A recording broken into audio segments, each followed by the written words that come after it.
भाई या चेन सापडे या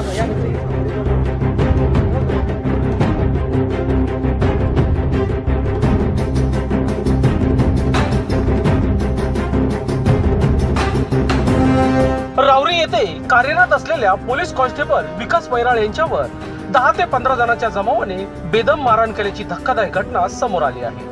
या घटनेमुळे रावरी तालुक्यात संतापाची लाट उसळली असून आरोपींना तात्काळ अटक करण्याची मागणी नागरिकांकडून होत आहे।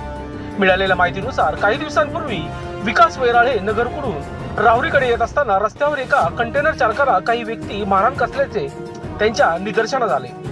यावेळी त्यांनी तत्काळ मध्यस्थी करत त्या कंटेनर चालकाची सुटका केली। मात्र या घटनेचा राग मनात ठेवून संबंधित व्यक्तींनी बदला घेण्याचा कट रचल्याचे समोर आले आहे। 2 दिवसापूर्वी रात्री सुमारे 10:30 ते 11 वाजेच्या दरम्यान ग्रीन चौक येथील पाण्याच्या टाकीजवळ विकास वैराळ हे ड्युटीवर जात असताना अचानक 10 ते 15 जणांचा जमाव तेथे जमा झाला।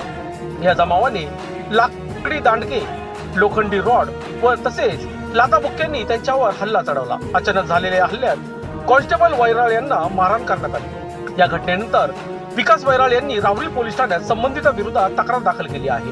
पोलीस या प्रकरणाचा अधिक तपास करत असून हल्लेखोरांचा शोध सुरू असल्याची माहिती मिळत आहे। दरम्यान एका पोलीस कर्मचाऱ्यावरच अशा प्रकारे हल्ला झाल्यामुळे नागरिकांमध्ये तीव्र संताप व्यक्त केला जात आहे। आरोपींना तात्काळ अटक करण्यात यावी, अन्यथा नागरिकांच्या वतीने तीव्र आंदोलन छेडण्यात येईल असा इशाराही देण्यात आला आहे।